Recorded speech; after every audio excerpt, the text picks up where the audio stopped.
Hello, everybody. Welcome to BGA's Impact Trailblazer research webinar series. Today's topic is framing the servitization transformation process. And with us today, we've got Professor Tim Baines from Aston Business School. Tim is the leading scholar on servitization and advanced services and spends much of his time working hands-on with both global and local manufacturing companies to understand its applications in practice and help to transform businesses. He spent 10 years working in manufacturing business, beginning his career as an apprentice.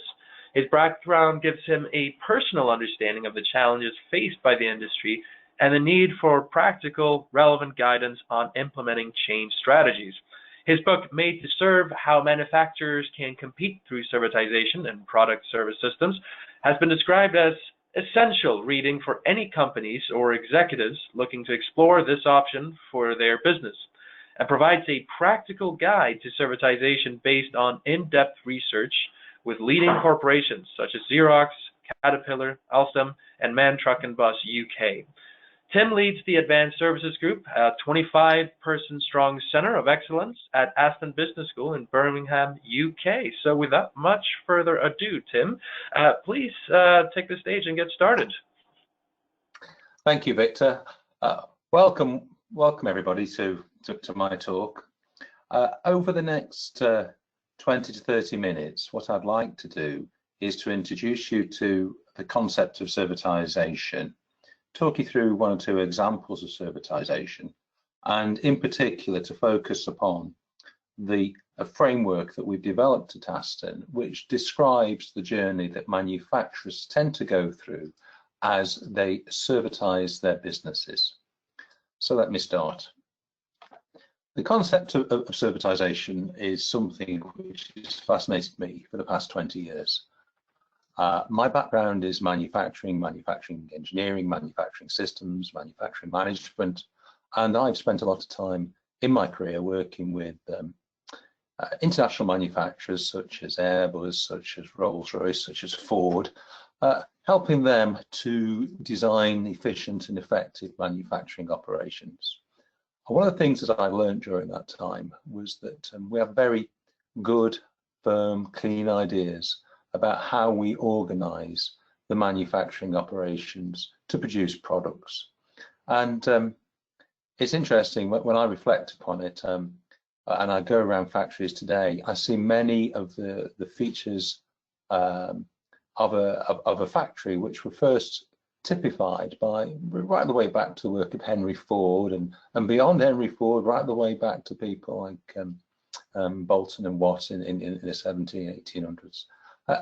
And that's this, that if we think about manufacturing and the production of a product, if we look at a factory, we see a facility which is a centralized facility and very much designed to exploit economies of scale and positioned in a world which gives it access to market and access to natural resources. When we think about manufacturing and manufacturing operations, we think about a focus upon products and the cost of manufacturing products and on the quality of the products, upon the delivery of the products. And when we think about factories, we think about systems where those systems are very much integrated to kind of control quality and cost of the product. And all our planning and control systems are all about controlling the flow of materials through that facility. And we think about the people that work inside those facilities. We think about people who are technically very capable, analytical, very people who tend to be absolutely passionate about the products that they produce and focus on those products. And when we think about production and factories, and we think about services within that context, we tend to have a very narrow view of services, and we think only of services as something that the manufacturer might do as some form of heroic recovery to a problem going wrong. By that I mean that many manufacturers traditionally think about services as something that they would actually do to compensate for a product failure in the marketplace, replacing a product, providing spare parts for a product, etc. This idea of products and production and factory-based systems is very well established, and we have clear ideas inside the manufacturing operations and production operations world about how to make factories which are efficient and are effective. But the thing is that my interest in servitization has come about because when we think about these factories and we think about how they're constructed and configured, they have been done so to reflect a particular set of circumstances, and a need for products, a need for production. But the world's changing, and the world is changing and moving more and more towards services, and this services world, to me, when I look at it from a manufacturer's perspective, can be described in many ways. Some people think about the services world as, oh, it's something a manufacturer simply has to do just to be equivalent with its competitors. Some others look at the services world and say services is a good thing for a manufacturer to do because it provides a way of capturing additional revenues from products, or it provides a way of defending products and preventing customers from buying cheap alternative spare parts to the products that we produce. Others actually look at the manufacturing world and say services really offer an opportunity for manufacturers to really grow their profits and grow their businesses. And it's that interest which really is where I pitch my interest around manufacturing. And I think that the changing landscape for manufacturing moving into services is best described by this chart here. This is a chart which is taken from the World Bank, and it's simply the representation of the world's gross domestic product and how the balance is shifting from wealth being generated from goods and wealth being generated from services. And you can see that, well, we are in service-based economies, that our economies are predominantly service-based, and that if you were thinking about running a business, the opportunities for wealth creation in the service-based economies is much greater than it is in a product-based economy. So where does that leave a manufacturing firm? A manufacturer on this chart here is traditionally operating in the left-hand column. Many manufacturers are seeing this opportunity for growth and sustainability as being one that they can exploit by also competing in the right-hand graph.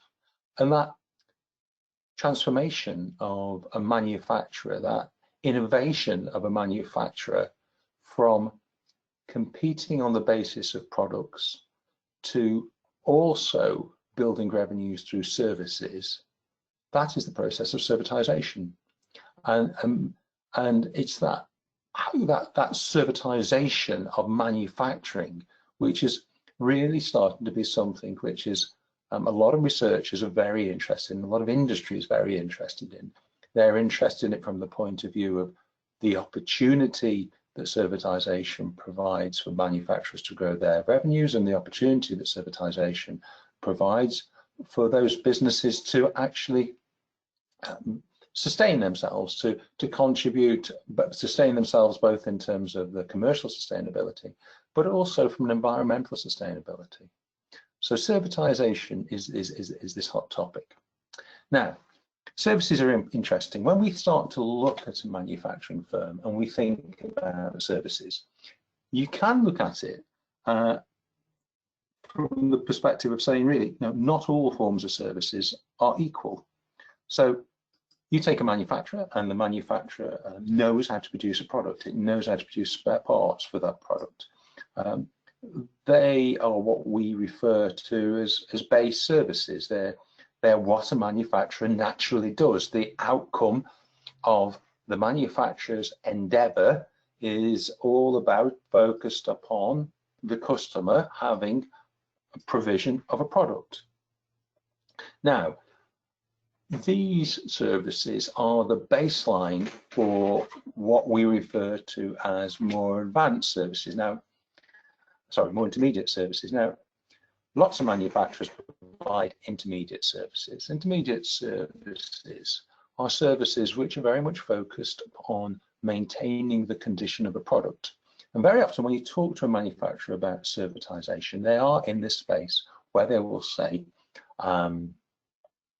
I'm looking to move into services. I want to provide more spares, more repairs, more maintenance of my products. And these are all examples of services which maintain the condition of the product. These intermediate services, very valuable, but they are focused upon the product. And they're still really all about this, reinforcing this idea of maintaining the product, maintaining the sale of a product, helping people to just really get provision of a product and ensuring the condition. What interests us is this world of advanced services. Advanced services very much build upon these base and intermediates, and it's where you are bundling together products and services and bringing it all together to really provide for the customer a capability, an ability to do something. So, for example, a very well-known case in this space is Rolls-Royce with their gas turbines. You think about a gas turbine, a jet engine, and you can think about it from the point of view of Rolls-Royce can provide for their customers simply the gas turbine, the jet engine, and sell it transaction to their customers. That's the traditional way in which Rolls-Royce would do business, and that was their business model up until the early 1990s. Rolls-Royce would also, if requested, provide intermediate services upon that product, so they could repair that product, they could overhaul that product, and that would be based around what we refer to as time and materials contracts, where the actual activity to restore the condition of the product is paid for on the basis of how long it takes Rolls-Royce to actually carry out the activity. But today, Rolls-Royce, in many sectors, compete through something called total care, and total care is an advanced service where what Rolls-Royce is providing is a bundle of the gas turbine, of maintenance and support services, which as a collective come together and actually simply provide the motive force for the aeroplane to fly, the thrust for the aeroplane to fly. That is this advanced service. The aircraft operator is no longer buying an engine. The aircraft operator is buying the capability to fly or power their aircraft from A to B. It's referred to very often as power by the hour, that the aircraft operator is buying the power to actually keep their aircraft in the air. Power by the hour is an example of this advanced service. These advanced services are very much around supporting the business processes of the customer. They're no longer simply about saying, let's focus upon the product and the product's condition, but rather saying, what are the customer's business processes? How does the customer make money themselves? How can we enable the customer to be more successful? Advanced services are all about that space. They move beyond simply worrying about the condition of the product. So servitization can be thought of as this expansion out of this base services into an intermediate, into these advanced services for the manufacturing firm. Advanced services can be illustrated by this chart, this figure here. It's a very well established picture. It's been around quite a few years now, and it just simplifies and summarizes what a typical advanced service business model can actually look like. The idea that if we take a printer, a photocopier, I might simply, as a customer, traditionally I might want to go and buy a printer or a photocopier, and I own it, and I install it, and I operate it and I maintain the condition of it, etc., etc.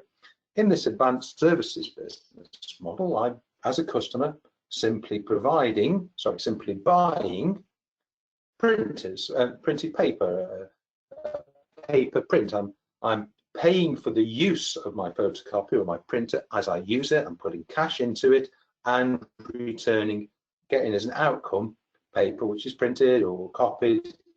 That's what I'm now buying. And what's happening from the provider's perspective is the provider is providing the technology, they're providing paper and the toner for the technology, they're monitoring the technology, they're looking at services to support the technology, and they're just getting paid for it as it's actually being used. And this advanced services is very much been unlocked in recent times by, for example, the monitoring. Monitoring is very often carried out using digital capabilities, sensors on the product, in data being transferred from the sensors back to the actual customer. Sorry, back to the manufacturer's operations, and on the basis of that data, the manufacturer carrying out analysis to find out insights into where the product is, its condition, how it's being used, and so they can better ensure that the customer ultimately has an excellent experience. So that is an example of what one of these advanced services look like in practices. Some of these business models like this are very well established and superficially look quite straightforward. What's interesting is the nuances underneath the surface of it about exactly what it takes to make something like this work. But when they do work, the benefits can be absolutely astounding. And I want to give you two cases now which start to illustrate this. There's lots of cases that have been written about now based around servitization, and Rolls-Royce and Alstom and MAN and Caterpillar, we've all talked about these for quite some time. But I'll give you a couple of examples of two companies which are relatively well known inside the UK that are really moving into the space and doing quite excellent work, but not quite so well known. So if we take, for example, the company Baxi. Now, if you live inside the UK and you live inside, you own your own house, and you very well may be in a situation where your house is heated by a gas central heating system, and gas central heating systems tend to have a boiler, and Baxi are one of the main providers of boilers to the market inside the UK.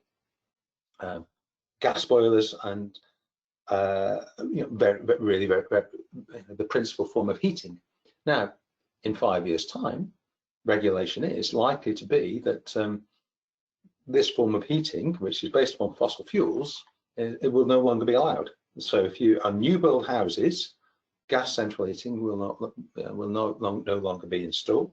Indeed, gas-fired hobs, cooking hobs, will no longer be installed.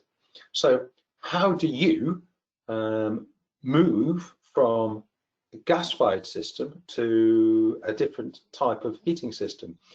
The alternative heating system is quite often heat pumps. Heat pumps are complex. Heat pumps are a different technology. They're more expensive.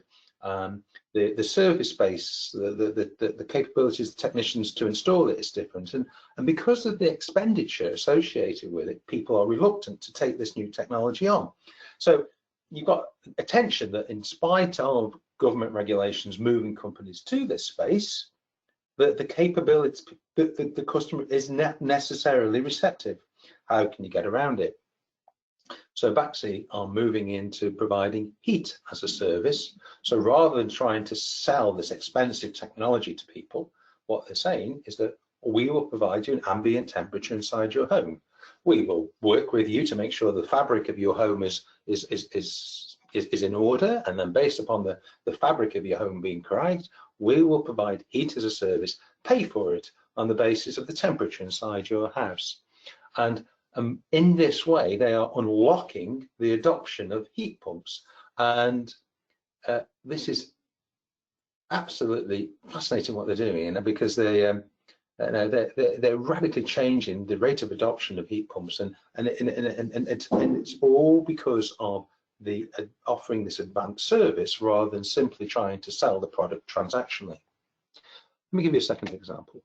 Another example: if you have ever been in a situation where you've had to care for an elderly person or look after somebody who's disabled or something like this, you'll find that quite often people will have inside their homes systems like the system here that Grant is showing, systems which are monitoring systems where if that person falls, there is a fall sensor and it sends a signal, perhaps to a telephone system like this, a call center, and the call center will try and make contact with that person if they have fallen to check that, to see whether they're okay, and if they're not okay, the call center will then respond, etc., etc. These systems which are all about monitoring, helping to monitor how people live inside a home, are very widely adopted by people who are, in vulnerable people. One of the problems that you've got is that these are reactive systems. There are systems where people, the system kicks in if somebody has actually fallen, something has actually happened. All too often, when somebody has fallen, it's then almost like too late. Because an ambulance has to be sent out, or paramedics have to be sent out, and if somebody is brought, if somebody has fallen, very often they will be taken into hospital, and if they're taken into hospital, they will be monitored, and if something, the hospital will look very carefully to try and find if there's anything wrong with that person. If there's anything wrong with that person, they might not go from the hospital back home. They might go into social care first of all to be assessed before they're taken back home, and ultimately it can slowly but surely mean that somebody actually doesn't go back to their home. It slowly but surely means that the chances are that if you do fall at home, you're more likely to end up inside a care home than you are back into your own house. So all this can be, to some extent, avoided if, rather than these systems reacting to somebody falling, these systems work to actually prevent somebody falling. And how do you do that? Well, it isn't simply the technology. The technology helps, and through all different forms of this technology, we can get advanced predictions about changing behaviors.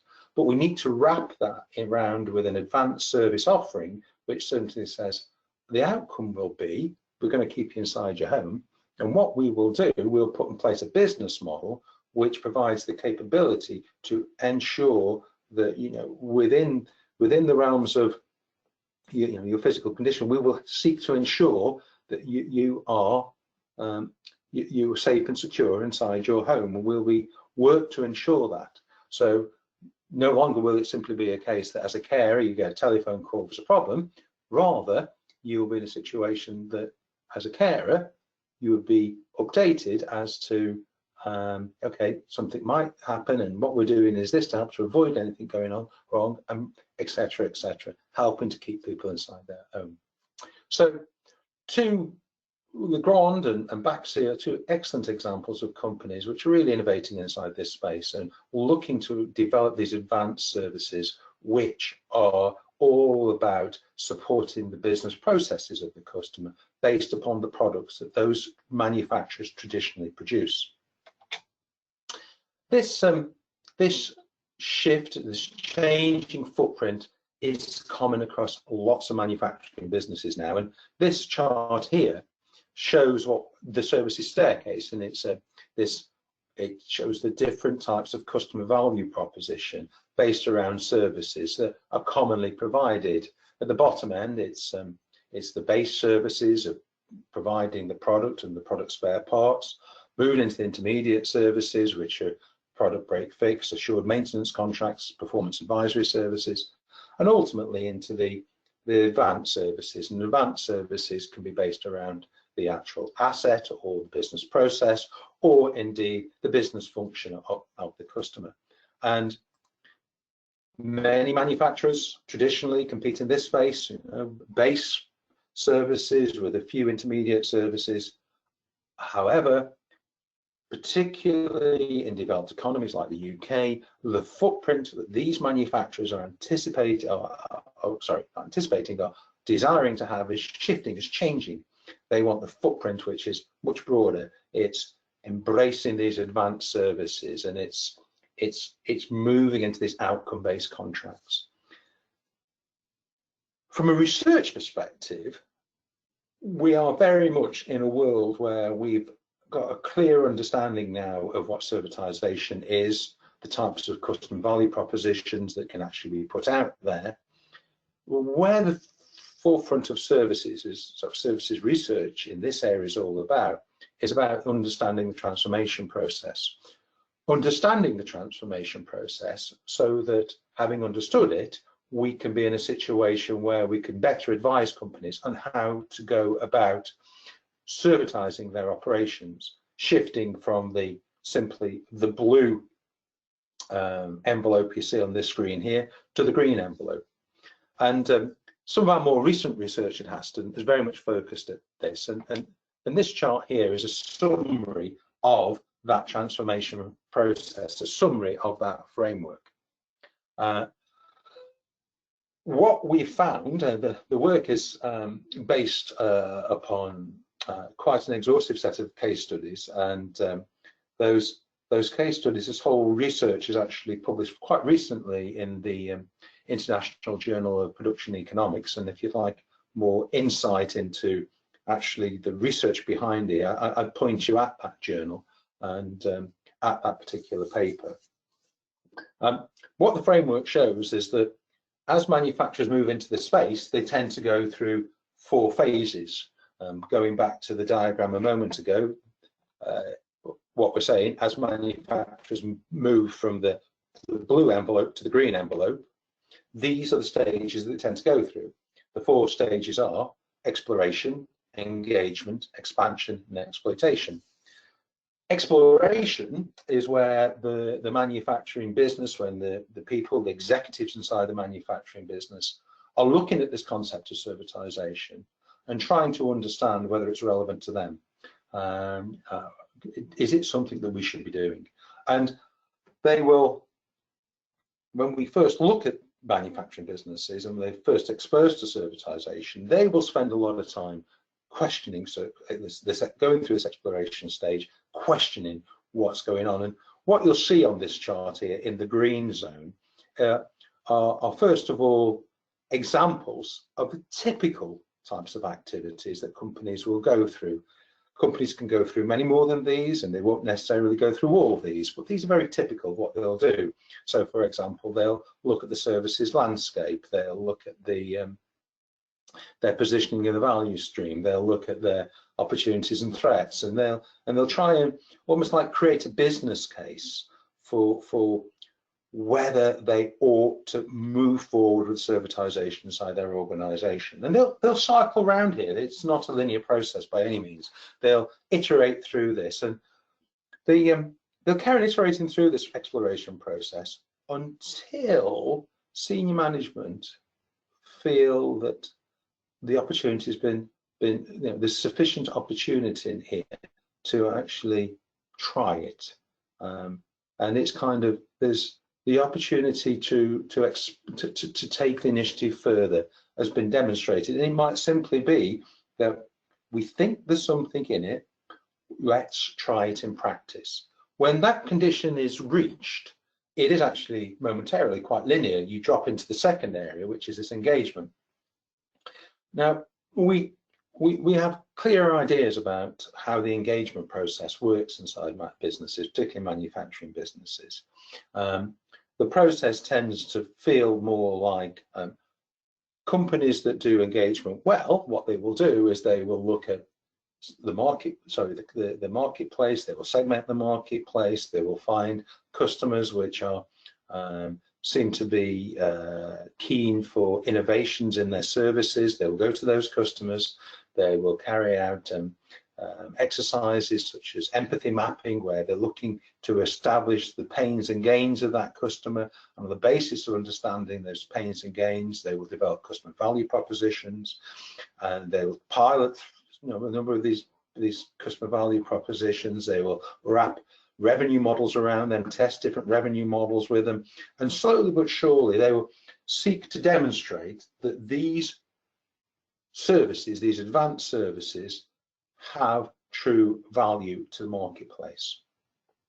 When a company's actually done that, then they will flip further then into the expansion phase. Once they've got these demonstrators working, expansion is all about scaling, and they will look to find ways to roll out these advanced services, whether it might be to more of the same customers, or across different customer segments, or across different customer regions. And again, the type of activities they go through is very much typified by what you again see in white and in the blue zone, that they'll try and build a services culture, they'll create a business unit, they'll appoint a VP who has particular responsibility, and they'll look to be measuring performance of the business unit here rather than simply of the particular customer value proposition. And again, an iterative process all the time about building, demonstrating to the organization more and more value capture. And as a manufacturer gets more and more successful with scaling, it will eventually move into exploitation.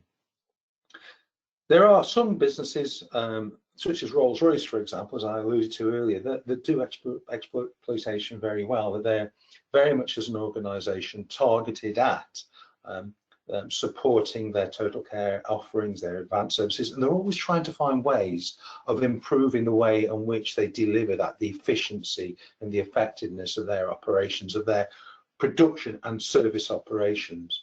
And they will be concerned about their integration of production and services. They will be concerned about the organizational structures and who exactly is leading inside their organization. And that's where they will inhabit. They will build and build their capabilities as an organization all around cycling through these areas. But stepping back, you can see that there's these four distinct stages of exploration, engagement, expansion, exploitation. And this seems to be the stages that manufacturers go through. And how quickly manufacturers go through these stages is very much affected by four sets of forces. At the top and bottom of this page here, you see the market-centric and technology-centric forces, the market pull and the customer pull and the technology push. And if a manufacturer has a customer base which is very engaged with services and is very pulling, puts a lot of many requests into the manufacturer for more and more services, what you'll find is the manufacturer will tend to move through these four stages quite quickly. Similarly, if there's a lot of technology capabilities inside the manufacturer, a lot of digital technologies which give a lot of data upon the customers, a lot of data upon where the products are and the condition and the use of the products. Again, manufacturers will tend to move through this process quickly. This interplay of the pull from the marketplace and the technology push collectively help to drive this innovation. But there are other forces affecting what's going on. And the research for us has categorized those other forces into two big categories. On one side, on the left-hand side of the screen here, you've got the organizational centric forces. And this is all about the culture of the organization and the receptiveness of the organization to change, the resources of the organization to actually change. And on the right-hand side, the position of the organization and the value network. And this is about the proximity with the customers. If a manufacturer is in a situation where it deals directly with a customer, it's going to find this whole servitization journey easier to approach than a situation where the manufacturer is to get to the customer. The manufacturer has to go through perhaps distributors and then maybe installation companies, etc., as a part of a much more extended value network. Those businesses will struggle, will find it more challenging.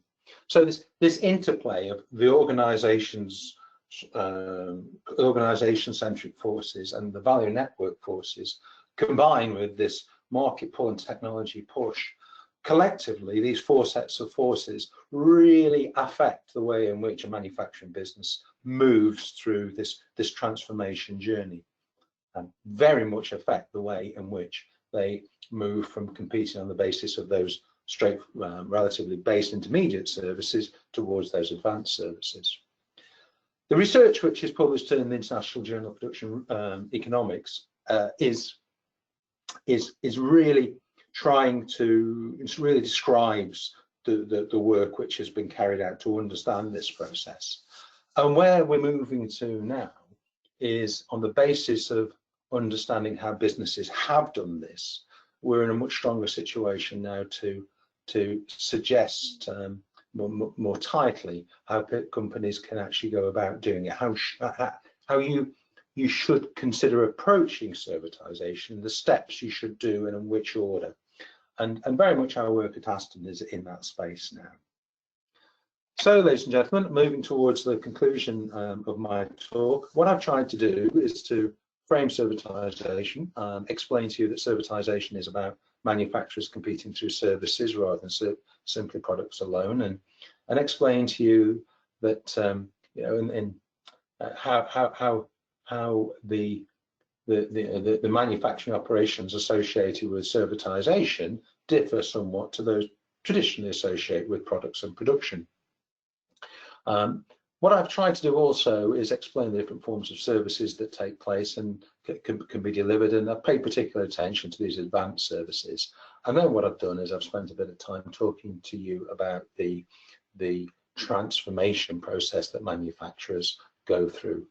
I hope this talk has been interesting. If you would like further information about the work that we actually do, if you go to the Advanced Services group at Aston, you will find lots of links to our work and a work of others inside the community who are collectively coming together to move forward with the agenda of servitization.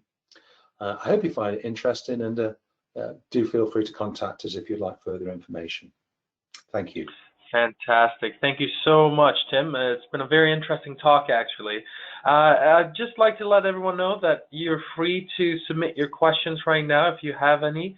In the meantime, I'd like to ask you, Tim, with your book, it's been basically, as you said, has been described an essential read for companies and executives. If you were sitting in front of an executive right now, what are some key points from that book that you would try to tell them about the servitization process, and then perhaps providing a framework for them? Well, I think it's a very good question, really. I mean, it's really about, of course, you need to understand where the executive is coming from, but let's just assume for the moment that executive is questioning servitization and trying to understand why they might want to move into this space. And that would correspond with the very early stages of our transformation roadmap. When I think about the conversations I've had with executives, it sometimes starts based around the sustainability of products. It might start based around the locking out competition. It might be based around sustainable revenues, etc. But ultimately, the conversation ends up at growth, and the growth in the business revenues, the growth and the profitability of the business. And that's the galvanizing point: growth and sustainability. And the sustainability agenda, as in recent years, as very recent years, has expanded quite quickly.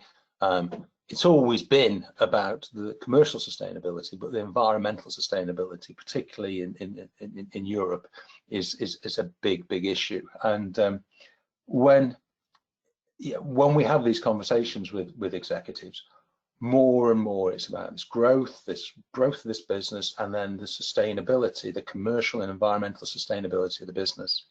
And then when I think forward about the pressures which are shaping manufacturing businesses over the next 10 years, to my mind, there are three sets of pressures, and in no particular order. They are digital, responding to the opportunities of digital.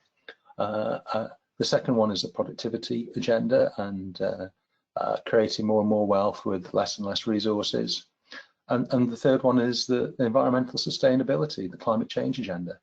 And one of the wonderful things about servitization is it plays to all three of those. It exploits digital. It expands productivity because it looks at value creation beyond the factory gate. And ultimately, it plays to the environmental agenda because it leads to services lead to dematerialization of the supply chain. When you start to focus upon the outcome rather than focus on the product provision, then you try and achieve the outcome with a minimum of resources, and that is sustainability. And so, yes, going right the way back to your question, Victor, the conversation with the executive gravitates towards growth, and servitization plays towards that conversation because it picks off all those hot topics of digital productivity and sustainability. That's great. That answers it pretty well right there, I think. We have a question from the audience, actually. The question is, how do you see technology affect the manufacturing industry in the next 5 to 10 years? Okay, so technology. So when we look at technology, of course, there's many forms of technology a manufacturing business can actually adopt. And those technologies can be internal to the operations, so they can be technologies within production, or technologies beyond the manufacturing operations. Where I see the biggest opportunity for technology is in the second of those areas. I see that the digital technologies which help to gather intelligence about the customers, intelligence about the product, where products are, the condition they are, and how they're being used, is a real enabler. But it is only an enabler. It's a real enabler of servitization, but the value is as an enabler. Very often we will come across businesses that have invested heavily in the digital technologies capabilities and then saying, how do we make value out of it? And it's through servitization, very often, they can make value. So digital technologies are a great enabler of servitization because they really unlock this intelligence about how the product is, where it's been used, etc.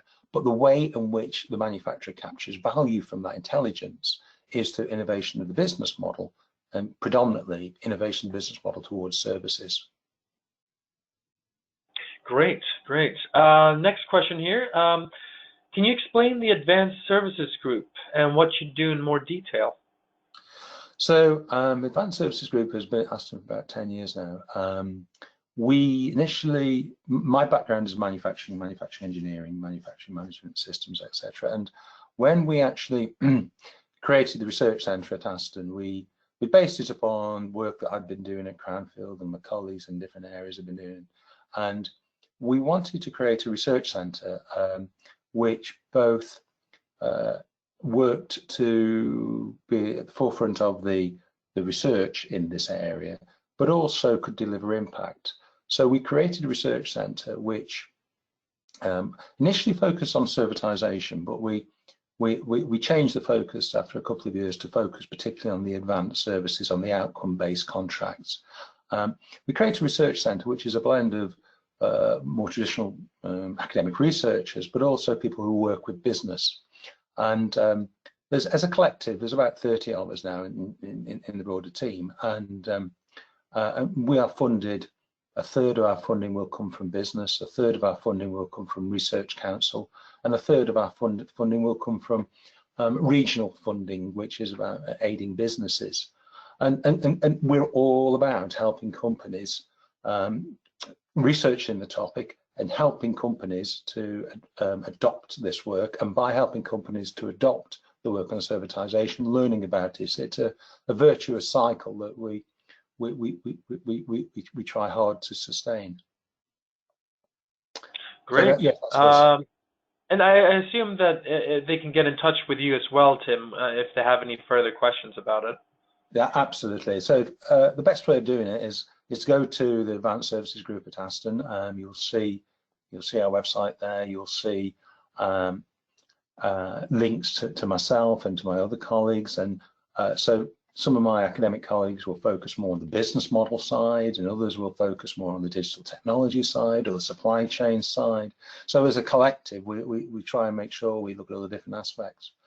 And we have various events that take place in this area. And the big event this coming year is the World Servitization Convention, which will be held in Birmingham. And that is a combination of a more traditional academic conference where there'll be over 100 speakers talking about servitization, coupled with an industrial exhibition, because we're really very passionate about bringing these advanced services alive. So we're actually working with our manufacturing partners to create a series of exhibits based around services and advanced services, what these things can actually look like. So yeah, you can find information about those events, and the work that we do is all on the website. Amazing, amazing. Let's see here. We've got another question here. What is the biggest challenge currently affecting manufacturers with regards to servitization? It depends upon the particular stage the manufacturer is actually at in terms of its maturity. Again, which goes back to the roadmap. So the challenges are dependent upon where the company is in that transformation process. So if you ask people who are in the exploratory stage, they'll turn around and they'll say, oh, the biggest challenge we face is very often getting somebody of senior management engaged with the conversation about servitization. It doesn't always that. Sometimes it is the senior management who are the people pushing the change, but very often they will talk about that engagement. As you move into the second stage, very often it will be around the customers. It will be about how do we engage the right customers? How do we engage those customers in the work that we're actually doing, etc. Find the right customers who are going to talk to us.